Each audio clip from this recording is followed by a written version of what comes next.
just an eye-opening experience. There was a ship coming over the house.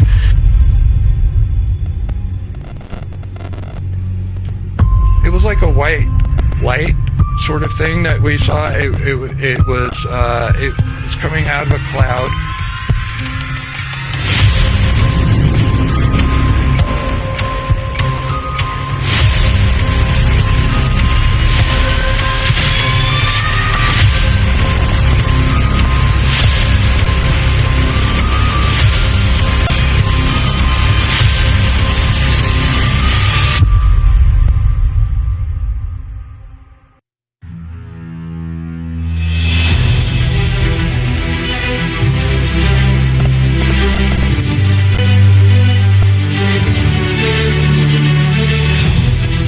This is ASDP ufologist Terry Ledge from Oregon. You're watching the Mothership Alien Strand podcast with your host, Donald Ledesma.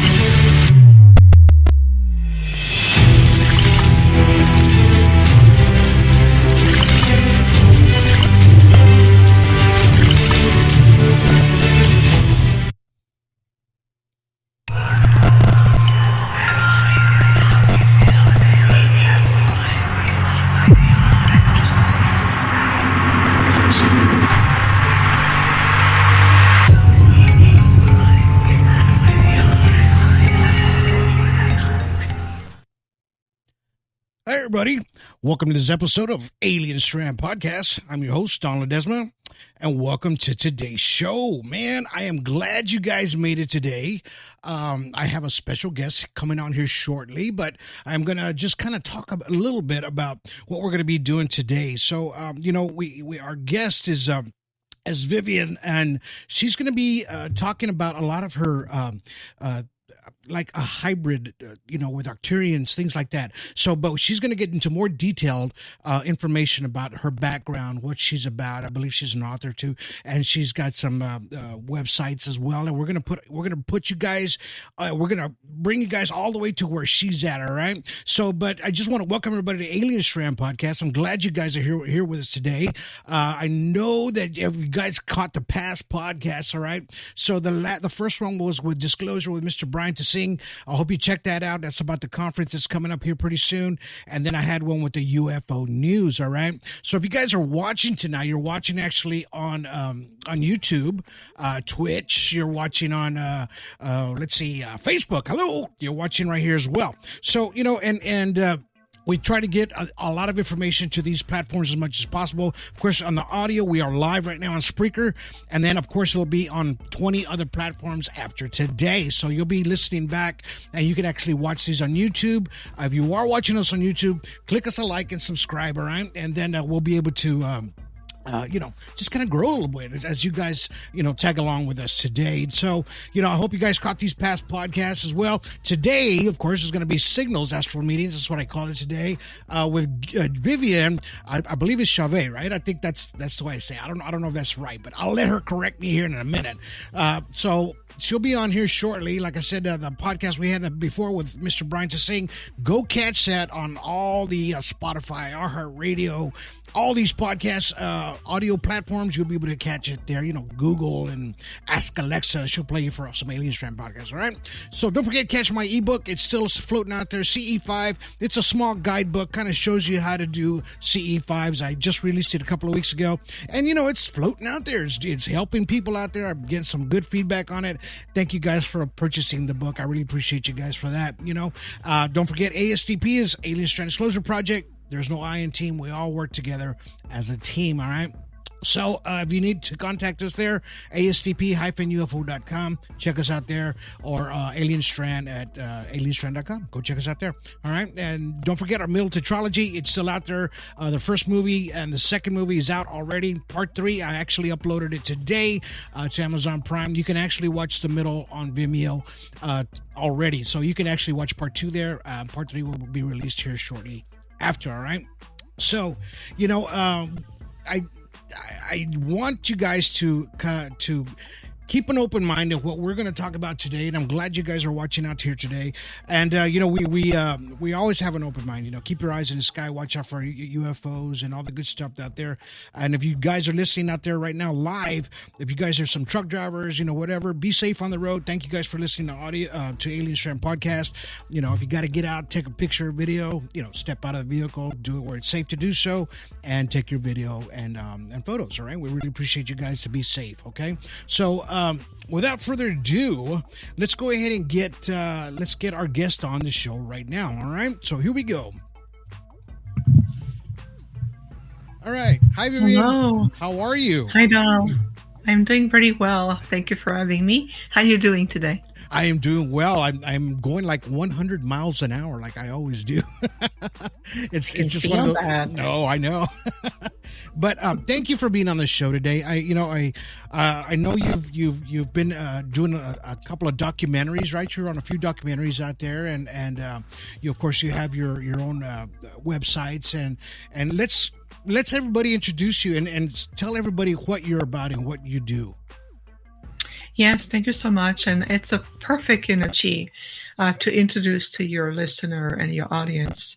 I am a nocturnal being and in a human hybrid form. So it is really much part of who I am. I'm part of a delegation known as the Octurians. Okay. And who are the Octurans? We are one of the most enlightened and spiritually advanced intergalactic groups who have been interacting with this quadrant, the solar system, for well over 3 million years. Wow! So we've been around for a very long time, and so I am part of this delegation. I started my journey originally as an Arcturian being, and once we start to realize, as we were monitoring the timeline in the solar system, we start to realize that the Earth, or Mother Gaia, this planet, was going to enter into a higher probability of a reascension timeline. So what I did is I consulted with our group of elders, a council of elders that are very ancient beings. Think of them as the wise ones that we go and consult with. And I said, instead of sending out a soul emanation of myself, and I would simply re-embody as a starseed in a human form and live as a human, but as a starseed, I would like to retain the full aspect of my Arcturian self, but in a humanized hybrid form. And so what it means is that the hybrid part of myself, Donald, is my physical body. Okay. I am this beautiful being, and of course the image is showing, it's not exactly what we look like, but I love this image. It's very friendly, very loving. Yes. We look different than that, but I like this depiction. So imagine this being said, I want to be on a planet with you. So how can I be on a planet and being able to function onto a planet with a certain density field and a gravitational field? How can I be here and still being able to function? So the best solution we came up with was to perfect a vessel with our advanced organic technology to create a physical vessel that will allow me to introduce myself into the humanized biological experience as a human on the planet, or at least looking a lot like a human, so that you can feel more familiar with this rather than the image you see on the picture.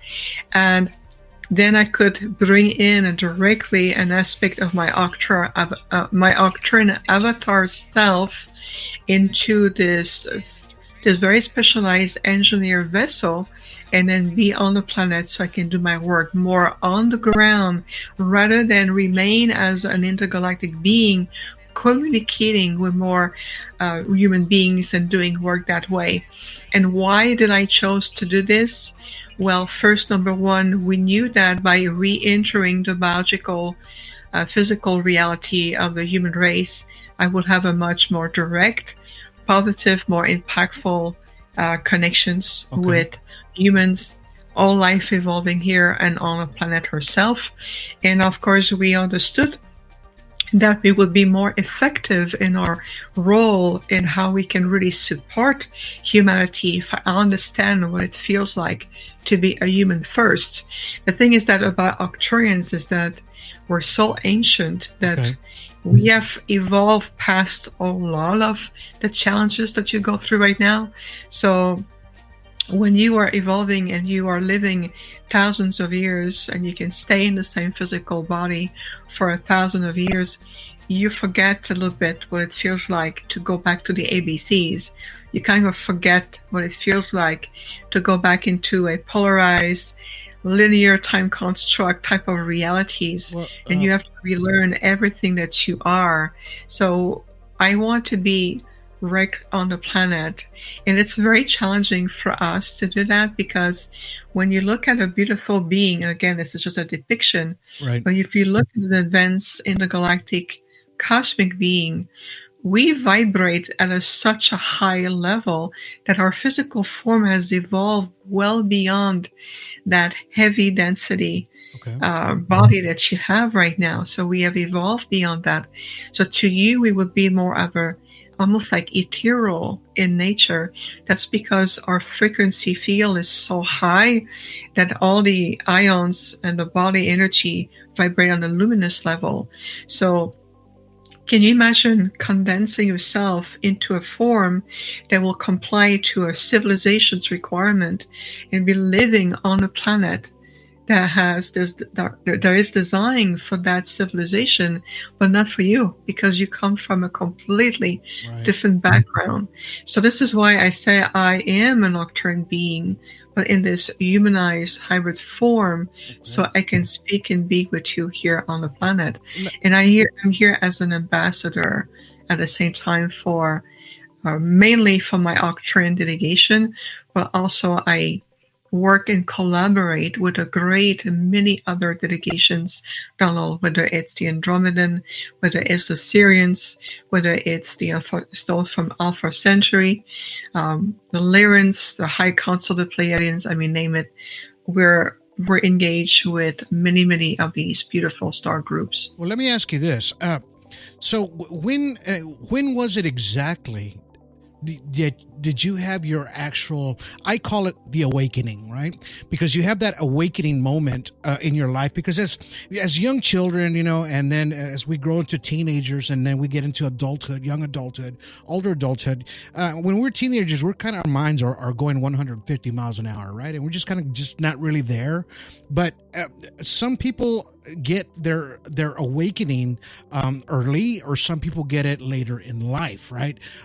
So I'm asking you this. So when did your actual awakening happen for you in that moment, to know that you were connecting with the Arcturians and you were part of that being? It's a great question, Donald. So in my case, it's the other way around. I came already knowing who I am.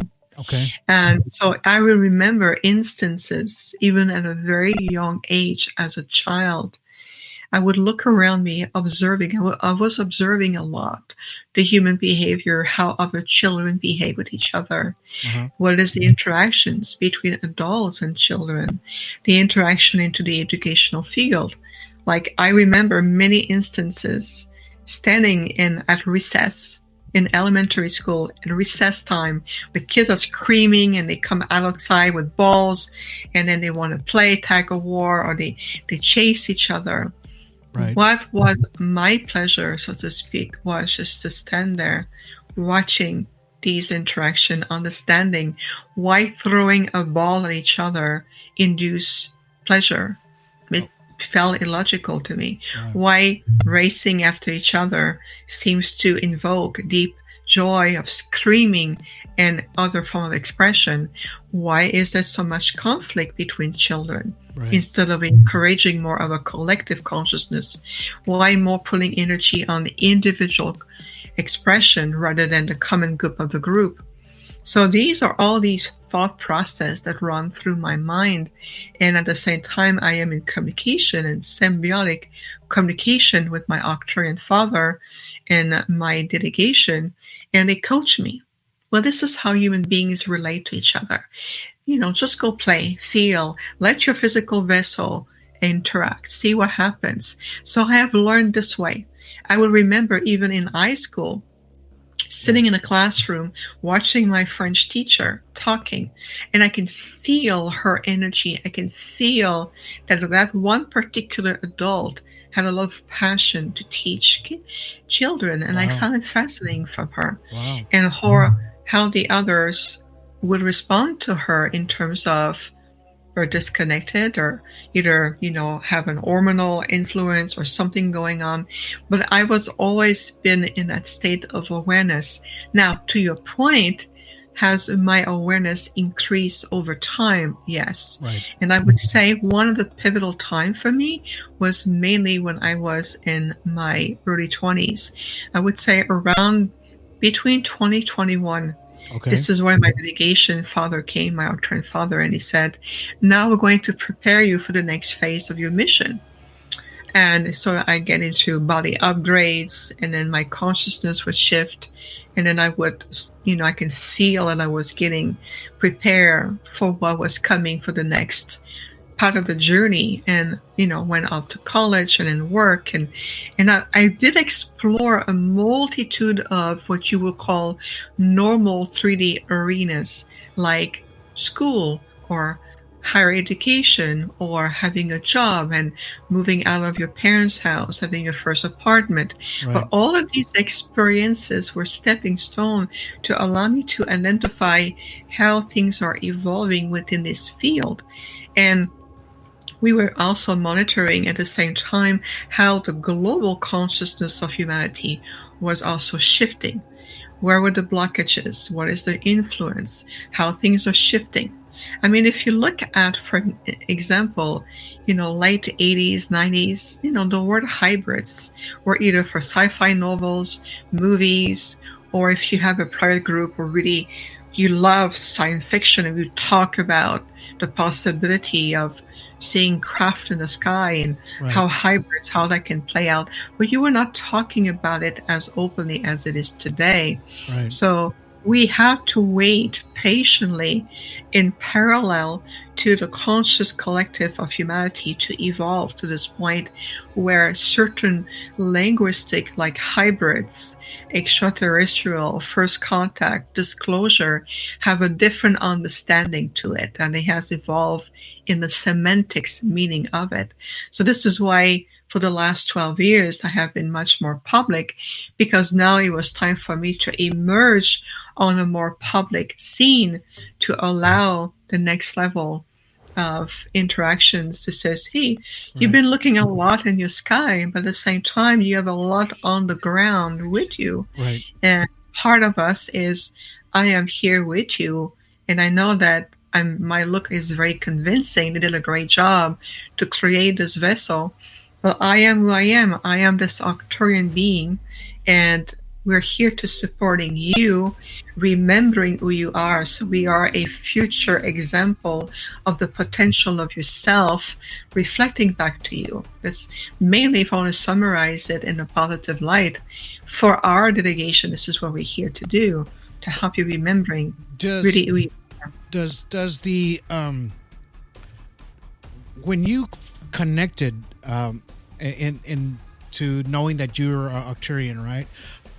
Do you get that when you meditate, or are you it comes naturally, like at a frequency in a sense, right? Like you really feel it, you know it, and when you're, I guess, maybe asleep in a subconscious kind of state, does it come to you stronger that way, or it just kind of naturally flows through you? How does that work for you?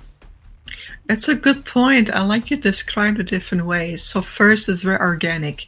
Okay. The best way I can answer this question, and I'll elaborate more, of course, is when I look in the mirror, or like I speak with you right now and your audience, behind the eyes, I know this is an Octarian being looking through the eyes of this humanized form. And I know the way I think, the way I feel, the way I communicate, the way I interpret the world or reality or certain concept. You can tell that this is this being talking with you. And I Right. know this is how I feel. So it's very natural. It's organic. It's always been a state of beingness. Right. And of course, there will be stands where I can feel much more when my Octane avatar self come in, and I see sometimes even physically what happened. I do have a sensory or physical experience to it, where one time I was outside talking with a friend on right in the driveway of my house, and I can feel my Arcturian self coming in, and my friend physically witnessed me getting taller. Like, in this human form, I'm 5'9" in this form, but I was getting like I was 6'8" Wow. tall. And she was looking at me that way, and I was looking at her like the ground was shrinking down. So my Arcturian self and my Arcturian father said they were coaching me. Allow yourself to go through this full-blown experience, because you're remembering, even at a cellular level, you're remembering who you really are. And that part of you is starting to merge more and more with your human expression. And then I physically saw myself like I was shrinking down to my 5'9", and my friend is about 5'2", and I'm like, "You're growing taller." And she said, "No, you're the one getting smaller." And I was coming back into readjusting my physical form to that presence of where I am, as people know me today in that sense. And I came back, and I understood that as we were witnessing with each other what took place, Right. that my Octane group was opening the space around me, and we were no longer in linear time. So they were allowing me to remembering, with awakened consciousness, with eyes open, Right. physically experiencing that this is who I am. So they do that sometimes as a point of remembrance, just to help me, because sometimes I get so immersed in my mission, my work, Right. and then of course the human understanding, emotionally, empathic response, mental energy, physical energies. The team come and tap me on the shoulder and says, "Remember, even though you go through all of this, you're still one of us. Right. Remember that." And that was a very profound, another profound moment, Donald, when I physically got this reminder that I am this Arcturian being. No matter how convincing my human face looks like, I am still one of them. And I'm here on a very, very specific mission. And it's a really huge endeavor of love to be here on a planet. Well, let's learn a little bit more about the Arcturian, right? And so let's talk about the originated species, right, of where you came from as Arcturian, and I want to ask you this question too, because we always go back, and of course us as humans, we go back to the Anunnaki and the Sumerians and their text, and they talked about these beings that came down, and they were from another planet, and they came and landed here. Now, is this some kind of connection to where did this actually happen, or are we kind of, as humans, going a little on a different kind of trajectory here, so to speak? You know what I mean? Did this, was this the Anunnaki sort of like a part of the Arcturians? Do they, in other words, do they coexist? What I want to say. Okay. It's a multi-layered question, but we understand what you mean. So let's explore. And I love the slide, the originated species. So let's go beyond your race and this earth plane. There are multiple, more than you realize, species, or how we like to call them, intergalactic civilizations. Okay. The Anunnaki is one of them, just like the Dracos, the reptilians, those who come. There's a multitude of species coming from Orion. There's a multitude of species coming from the Zeta Reticuli, Alpha Centauri, Vega, the constellation of Lyra, and so on and so on and so on. Of course, Andromeda is a huge one. So what you see right now in pertaining to the original seeding of your planet or the human race, yes, the human race contained in the original DNA template a multitude of intergalactic markers. So to us, we see the human race as galactic royalties because your profound origin has a multitude of points of reference to other species, and including the advanced Pleiadians who have contributed to the DNA template.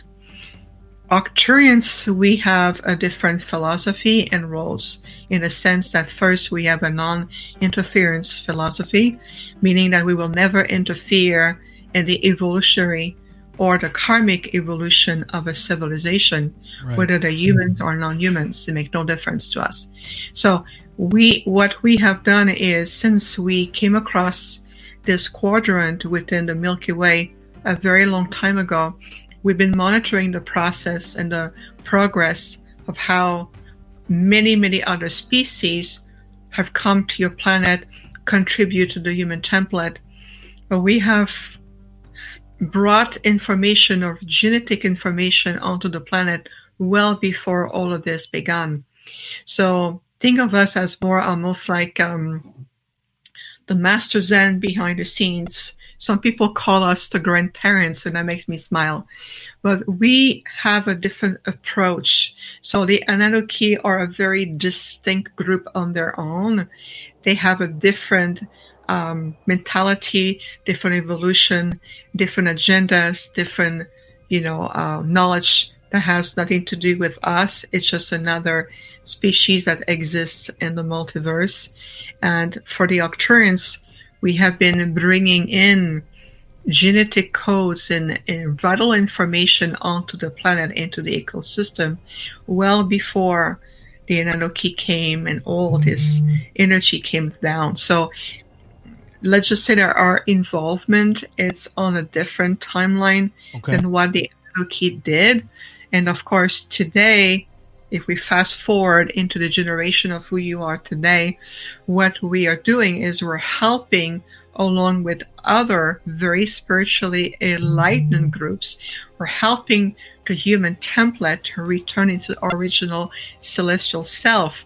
So what it means is that as you are evolving in spiritual maturity, stability, and consciousness, you start to understand the decoding of your DNA template and the quantum consciousness of it, and you start to be able to tap into this galactic origin or the galactic heritage and be able to say, I'm going to keep that marker and I'm going to turn off the others. So there's some aspect of the markers in your DNA that you'll be able to release and then only keep that. It's helping you to really shift as a cosmic being. One thing we must point out, if you allow us, Donald. Yes. Thank you. It's that it's going to be very important overall for human beings on this planet to understand that you are truly part, as an equal part, of a very, very vast intergalactic, interdimensional communities. And the human race needs to step forward, reclaim their cosmic origin. There's nothing mystery about it anymore. You're part of a very vast evolution. You're part of a very large association of worlds. And the Earth is only one planet, many among so many.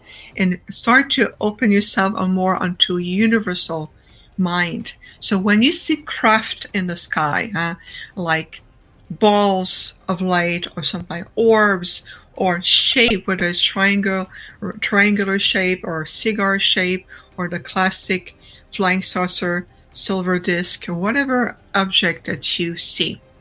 Our invitation for you is, number one, acknowledge it as a true phenomenon. It is normal phenomenon. Number two, we invite you to connect to the consciousness of the occupants instead of being stuck on the object itself. Right. It's really about cultivating this cosmic consciousness, communicating with another cosmic consciousness. And that what happen is that it'll help you to open up a more universal language, a more universal approach to not third dimensional, but more encounter of the third kind, fourth kind, fifth kind, and opening that way. It helps you to move beyond some of the barriers that's been put in the UFO field. And that will be some of the wisdom we'd like to share. I just talked about that the other day, as a matter of fact. My last podcast, by the way.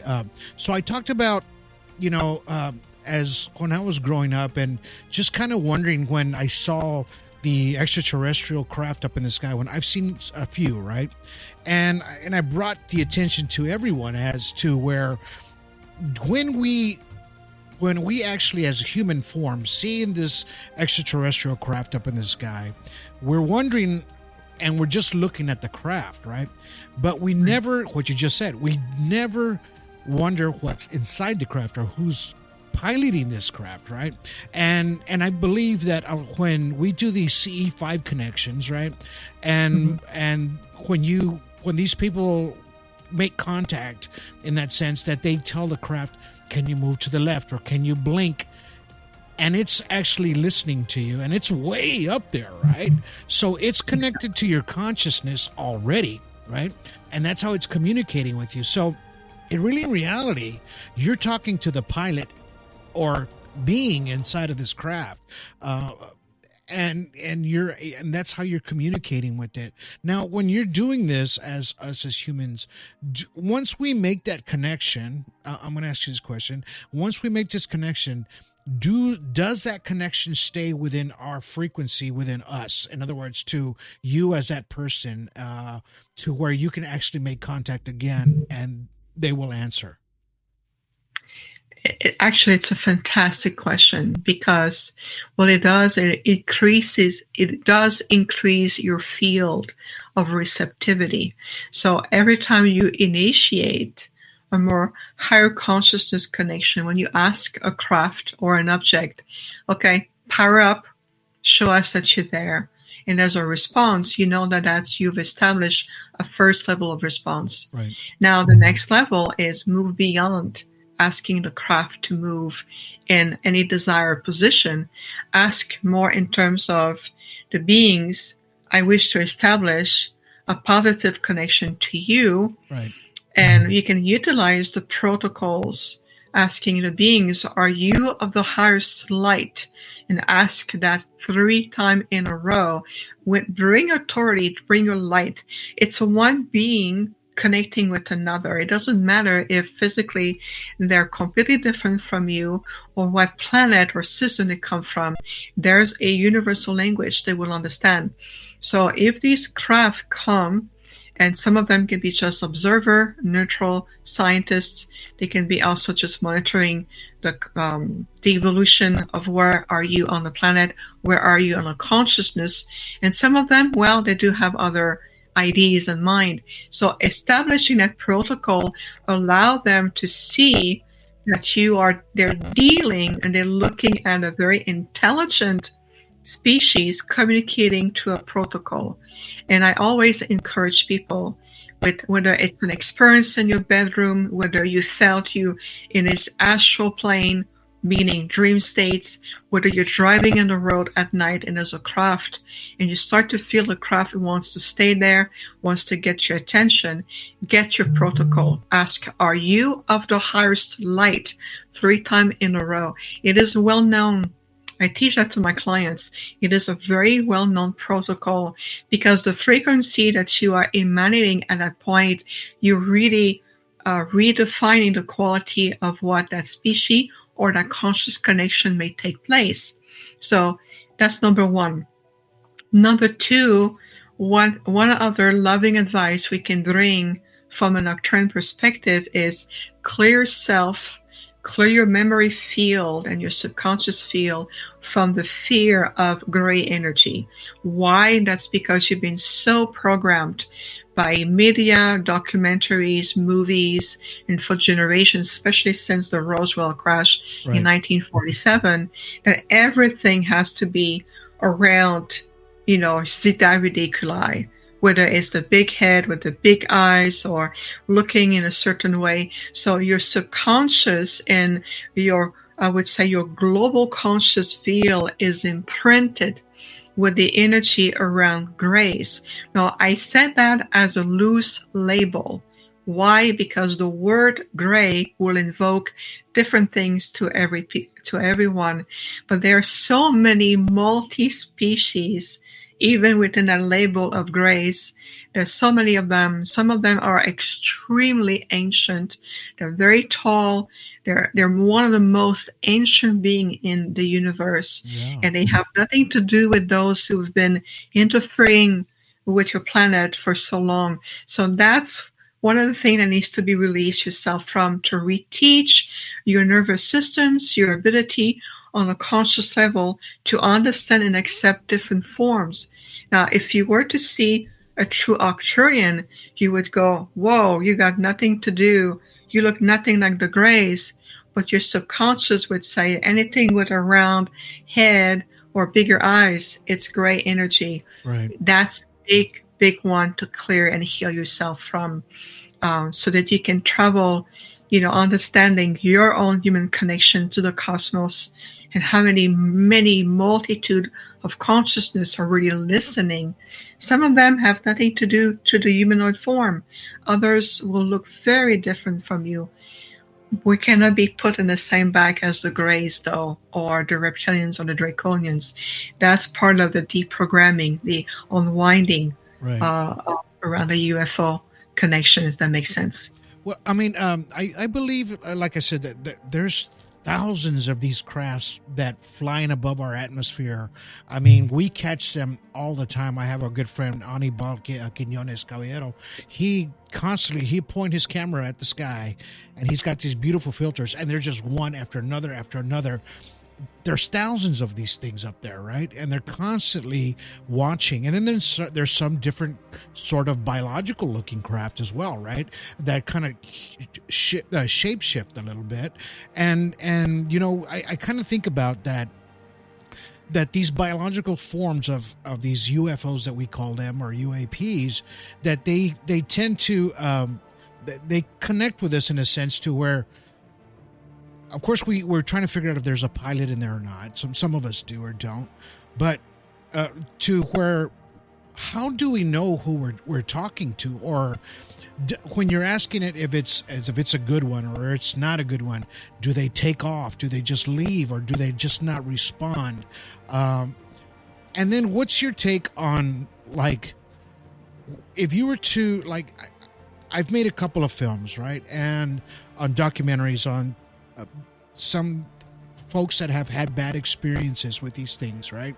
And how do you know how to accept this and how to let it go, in other words, to where you don't want that certain extraterrestrial to come back to you again? Mm-hmm. Yes, absolutely. So how to make a discernment to how to initiate positive conscious connections with other cosmic intelligence, and those that you want to avoid. For one thing that's very important is your approach, meaning that there cannot be any fear. So clear the fear out of your field. Okay. Fear, anxiety, they're not stronger, more powerful, or superior as you are than you. I mean, that's only because they simply have mastered certain universal principle and knowledge over thousands of years, and your race is just younger, and you're evolving back in that place. So first, you yourself in the same empowerment field is, I am too a sentient life form. Okay. So it's one sentient life form connecting to another. Yes, they may have knowledge of gravity, and they have a knowledge of organic craft, and they have technology that defy your imagination for now, but this is really not irrelevant, because the true technology is the science of consciousness. Okay. When you start to understand who you want to connect with and who you want to avoid, it's nothing to do with a technology.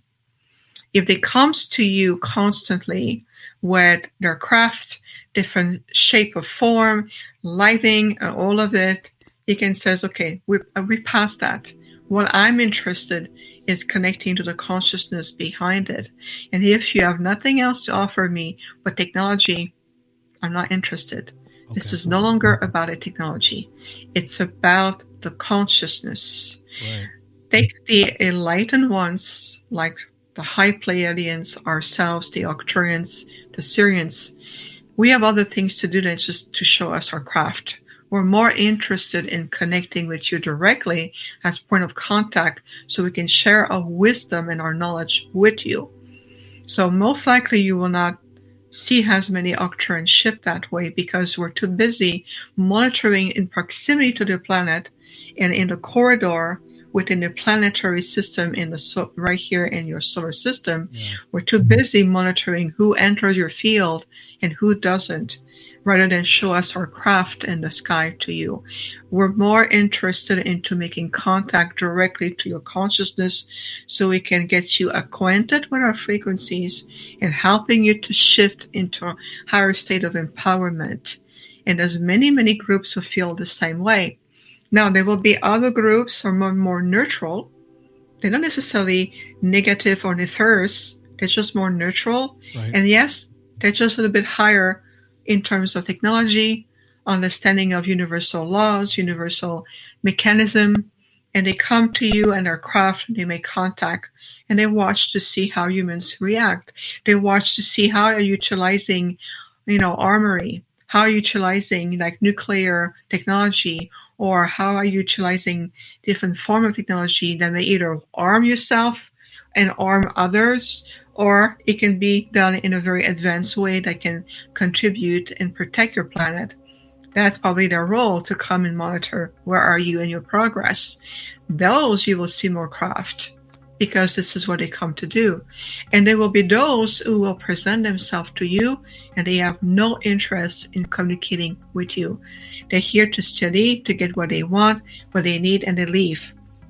Now, how do you know it? That's why it's important to establish a protocol. Right.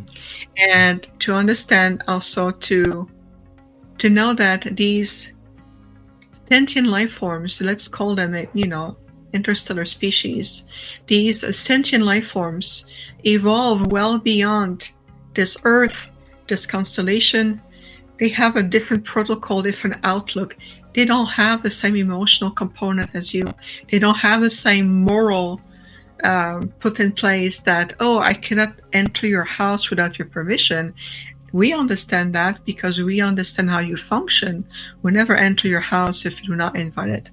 Right. But these beings may travel through the walls and connect with you at night. There's no violation to them. They don't understand the barrier. They don't understand the distinction of the protocols and the morality and what is acceptable from a human perspective. So you can't think as a 3D human. You have to think as a cosmic being communicating with another one who come from a different aspect of creation. And they simply don't have the same protocol as you do. So we see that a lot with contactees or experiencers. Right. There was a violation, or they did that, they entered my house without permission. But you're thinking as a 3D Earth human. They don't understand that. Yeah, I guess their thinking is more like, I'm going to do this, and that's it. It's not like our critical thinking or just our thinking as of course, like humans, right? We think, why are you here? Who invited you in? Kind of things like that. And just like you said, they'll come in, they'll come through the walls, they'll come through the doors, they'll just come through the ceiling if they want to, and because their agenda is totally different than what you're trying to do or your species is trying to do, right? So it's like, I believe there's almost like they're more like takers. They're more like a taker. I'm going to take it, or I'm going to do what I want. Yours is more like, I'm giving you knowledge. I'm giving you ways to open your consciousness. I'm giving you everything that you can to be a better person, right? So there's like I said, there's a giver and a taker. And I believe that's what separates the Arcturian with the gray, or with any different kind of species that comes in and does these to people, right? Because I've interviewed a lot of people. I've spoken to people one-on-one. They've cried to me. I've talked to them because they wanted me to understand exactly what happened to them. And me, I'm a helper. I love to help people as much as possible, just like you're doing here today. But I just want people out there to understand that this is the difference between those two. Let's just say the universal connection, in a sense, to where you're able to connect and give us more of a positive outcome, right? That's basically what it is? Oh, absolutely right on. You can feel already that we are the great ambassadors of the universe. Our turns are really known. Whenever there is a conflict or there's a next level of life evolving on a planet or a new planet coming in, oftentimes the Star Regency Council will ask us to deploy an aspect of our delegations to go and connect with and assess, bring, assistance as it needs to be. And we are very, very ancient beings, just like the Andromedans are. There's many others. We're not the only ones. But we're the ones who are the most, I would say, whose frequencies are starting to be more recognized on the planet, because you have reached that point. The difference about the other beings who simply have evolved in different sphere of consciousness, different methodology, they just exist outside a different way of being and evolving. It's like saying, let's say that you go visit a good friend of yours and you have children, let's say 7, 8 years old children, and they run in their house, run to the fridge, open the fridge, grab something to drink or a snack. No big deal. What's the difference? That's because at that level of purity, hey, it's a friend of that. I mean, it's familiar. I can go. And then you said, no. We're somebody's house here. We cannot just grab to the fridge without permission. You have to ask, can I please something to get to drink? Can I please have a snack? Can I go watch TV? Right. Then you learn as you grow older that there's certain protocol you have to observe. Right. Well, these beings, I want to add that they recognize you at a soul level. What if in a part of your soul ancestry, maybe you have been part of that species a long time ago, and you made a contractual agreement that says, okay, I'm going to send out a soul fragment of myself. I'm going to bring myself into the human experience. I'm going to embody a biological human form. I'm going to live, think, feel as a human. Right. But to them, they don't see you as a human. They see you who you are at a soul level. They remember you. Right. And says 1,000 years ago, you were part of that alliance, and you told us, when I come back in the human form, I'm going to support genetically your species so you can continue to evolve and avoid extinction.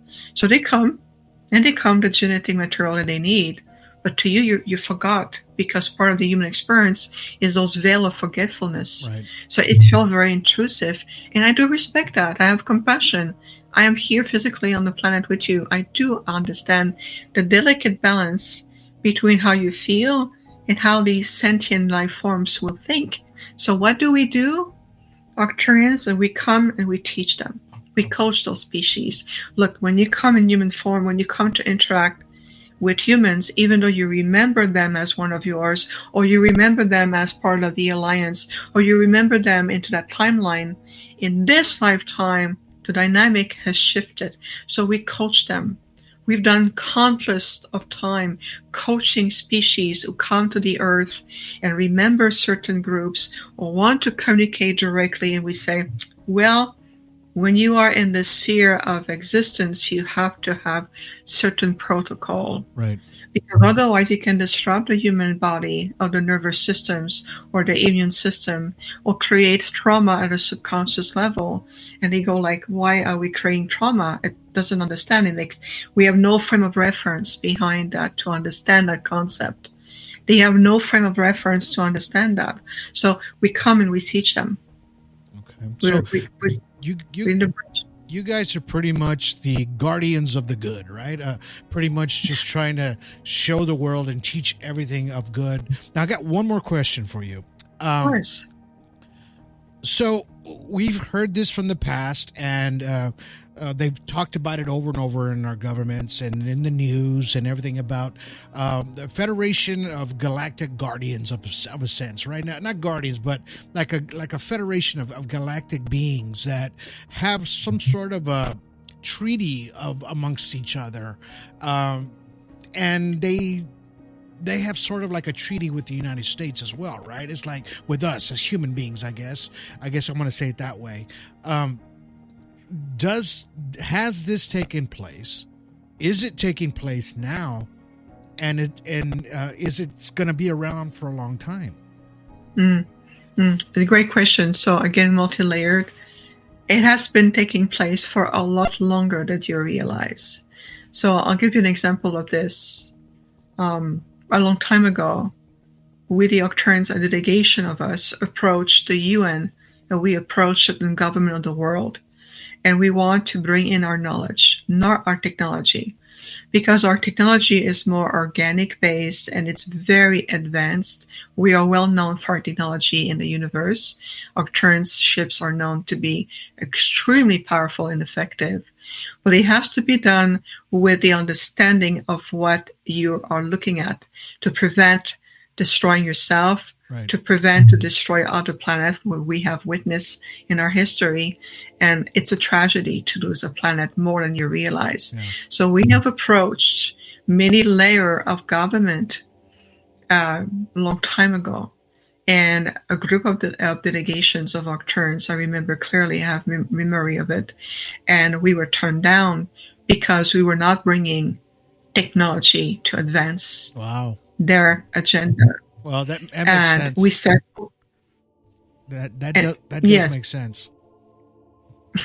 Keep going. Well, keep going. But what we did, we said, okay, thank you for allowing us to show where you are and what influence are behind you. You have to think about it's not just about the humans on this planet. It's those who are behind it.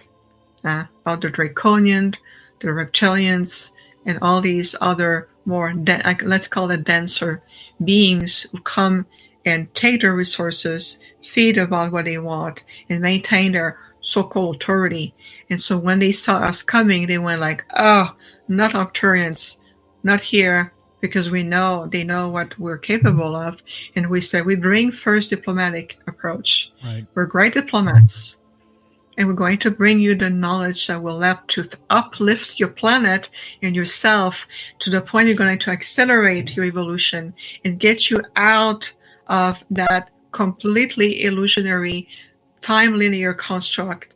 And of course, all this entanglement had put the human race down for generations. Right. But because we were not offering and we refused to bring technology at the time, we were turned down. And then other groups who came through and says, well, we'll volunteer to bring the technology, like a funny fun device like this and computerized gadget and all kind of fun stuff.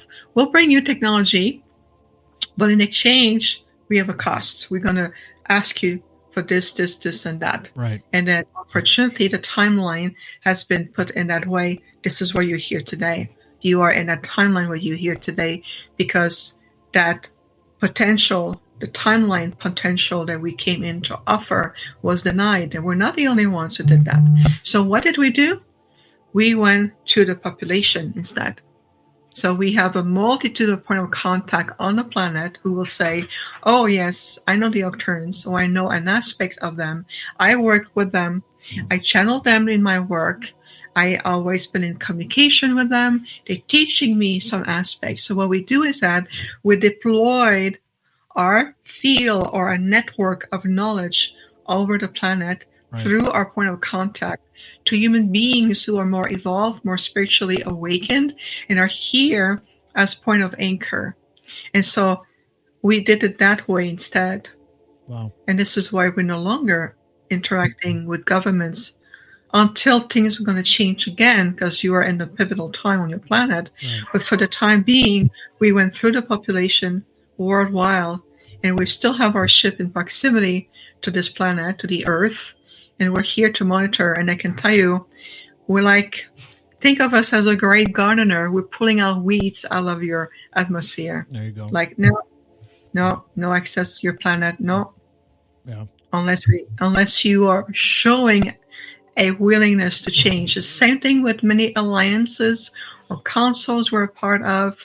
There's a lot of alliances out there, the different hierarchy council that monitor different aspects of the multiverse, including the sector here.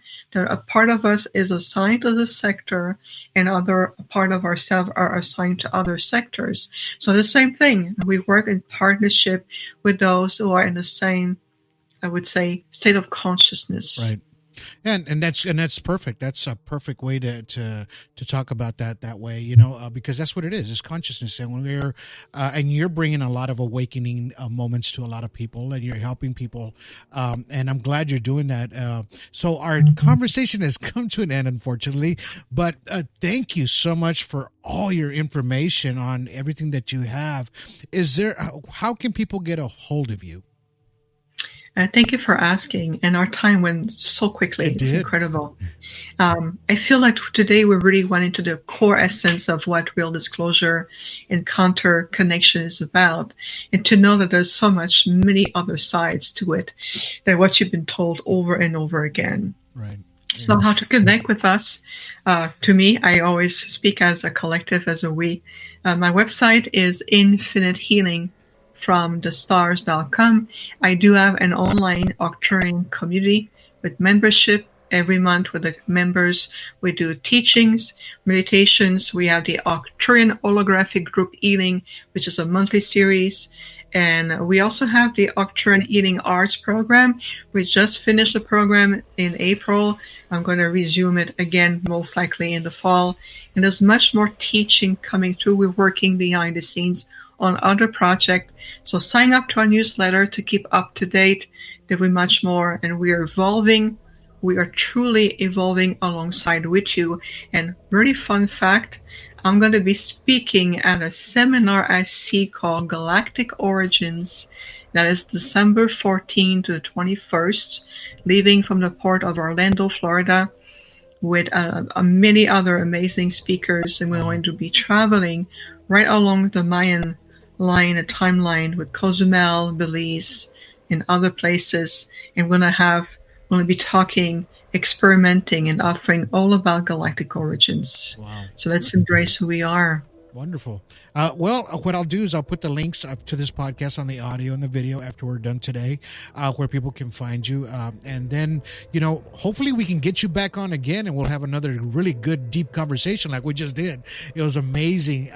Like I said, thank you for giving us a lot of disclosure and a lot of things that, some things we just don't think about sometimes, but I'm a deep thought kind of person. I'm always outside the box and just kind of, I'm all over the place, but I've had my awakening moment, and I've kind of opened myself up to everything is possible, right? And all good is possible as long as you're an acceptance of bringing it all to you as far as that awakening, right? But thank you so much for being on the show, Viviane, today, and we'll get you back on again. Thank you so much. Thank you. All right, well, stand in the background, and I'll get back with you just a minute, okay? All right, guys. Thank you for watching this amazing podcast today. It was awesome. And we talked very deeply about the universe and the connection with the Arcturians and all the work she does, and everything that she does is for the good and for the good of us all, right? So just kind of remember that, and I'm going to put a lot of links to her pages and everything. So if you want to get in contact with her, go to her web pages, or I'm sure she's got a YouTube and a couple of Facebook pages. But thank you guys for just chiming in a little bit. I know it was deep, but it was a great podcast. I really appreciate you guys hanging with us today. Ryan Keaton, Angela, and David Aliff, man, thank you guys for being in the background. It doesn't show anybody else. If you're back there, hey, I'm sorry, but hey, thank you for watching today's show. I really appreciate you guys. It was a great one. I hope you guys got a lot of information, as much as I did. Don't forget to catch our podcasts that are coming up here soon. And, we're going to be in Florida. I'm going to be in Florida, July 15th through the 18th. On our conference, right? So I will be there in a meet and greet. You'll be able to watch the middle part 2 over there, and I'll be signing some books as well. All right. So until then, you guys have yourselves a good day. Have yourselves a good evening, and have yourselves a good night.